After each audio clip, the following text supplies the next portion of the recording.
భానుమతి ఊరు వదిలి వెళ్ళిపోవాలని నిర్ణయం తీసుకుంటుంది. ఇక భానుమతి అయితే తన లగేజ్ సర్దుకొని తనైతే చీకట్లో అలా నడుచుకొని రోడ్డు మీద వస్తూ ఉంటుంది. వస్తూ ఉండగా ఇంతలో అక్కడ ఒక వ్యక్తి అయితే ఫుల్గా తాగి రోడ్డు మీద పడిపోయి ఉంటాడు. అది చూసి భానుమతి అయితే తను భయపడుతూ అలా నడుచుకొని వెళ్ళిపోతూ ఉంటుంది. వెళ్ళిపోతూ ఉండగా అక్కడ ఉన్న ఆ వ్యక్తిని చూసి ఏంటి ఇతను అచ్చం మా నాన్నలాగానే ఉన్నారు అని చెప్పి అలా అక్కడే ఆగి ఆలోచిస్తూ ఉంటుంది. ఇక వెనక్కి తిరిగి ఒక్కసారిగా చూస్తుంది. చూసేసరికి అక్కడ ఉన్న కోటిని చూసి ఒక్కసారిగా షాక్ అయిపోతుంది.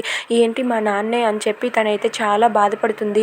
ఇప్పుడు నేను ఏం చెయ్యాలి అని చెప్పి తనైతే అక్కడే అలా నిలబడి ఆలోచిస్తూ ఉంటుంది. ఇప్పుడు మా నాన్నని లేపితే నేను ఇక్కడ దొరికిపోతాను, మా నాన్నని లేపకపోతే మా నాన్నకి ఏమవుతుందో ఏంటో అని చెప్పి తనైతే కంగారు పడుతూ ఉంటుంది.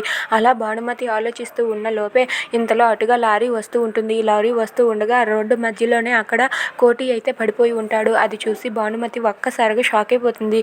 ఇక ఆ లారీ వచ్చేసరికి కోటి అక్కడే అలా స్పృహ కోల్పోయి పడిపోయి ఉంటాడు. అది చూసి భానుమతి అయితే ఒక్కసారిగా షాక్ అయిపోయి ఒక్కసారిగా గట్టిగా నాన్న అంటూ గట్టిగా అరుస్తుంది. దాంతో అక్కడ ఉన్న కోటి అయితే లేచి చూస్తాడు. Please subscribe our channel.